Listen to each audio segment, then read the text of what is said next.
Today I'll be talking about the documentary Glow, the story of the gorgeous ladies of wrestling. And yes, it is the documentary of the first ever all women wrestling show. Um, wow, so much childhood memories on this. If I remember correctly, I'm from New York, so let me explain. I think if I'm correct, I think the show was on Channel 11 at the time, and I think it starts around 12 o'clock or 12:30 in the afternoon on Saturday, if I'm correct. It's been so long, but I remember watching this like every single time, and I think I probably missed a few episodes before it was aired, but I was able to catch a lot of it. And then one day it just stopped airing, and I was like wondering what happened. And I guess I finally found out that the show was canceled. But it shows you how long I stuck with it, though.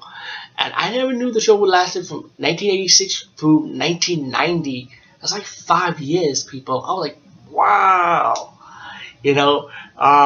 Of course, the biggest star of the show that succeeded mostly was Ivory, who was Tina Ferrari, which we all remember, and of course Ivory, her character had a successful run in WWE, and let me say, Ivory was one of my favorite female wrestlers in the WWE universe at that time, when the women division was all sexed up and stuff during the Attitude Era, but still, Ivory was my favorite.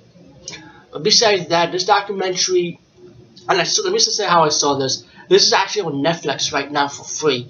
I went on Amazon.com. The DVD does have special features like deleted scenes, extended interviews, commentary, what I heard about.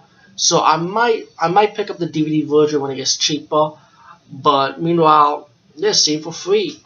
Most of the main Glow wrestlers that are interviewed for this, like Mountain Fiji, the Russian lady, Good Divers also interviewed, Egypt Americana, Spike and Chainsaw, which was my cousin's favorite wrestlers, by the way, in this show. So yeah, most of the good wrestlers that was on the show being interviewed, and the experience with Glow. A few of the people behind the scenes, but not all of them. I won't say names, so see the documentary, because a few of them was not interviewed for this documentary, I guess because of personal reasons. And it tells you about the beginning of Glow, how it came about, how the women was able to apply for the Glow Wrestling show, audition. You found out Mando Guerrero was the trainer for these ladies too, which I never knew about. I was like, wow, Mando Guerrero from the Guerrero family, by the way, the wrestling dynasty without a doubt. So it was amazing, And of course, Ivy have a good interview in it. Of course, Tina Ferrari, with a nice long interview with her. It's so cool how this documentary came about. You find out what happened to these girls after Glow. Some sad events though.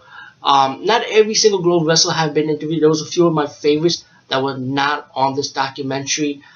But I don't mean to nitpick. I apologize. I should just be glad that they did this documentary at least. So I don't want to be greedy. So I apologize for that. But there's a few of my favorites here, but I wanted like a lot of my favorites.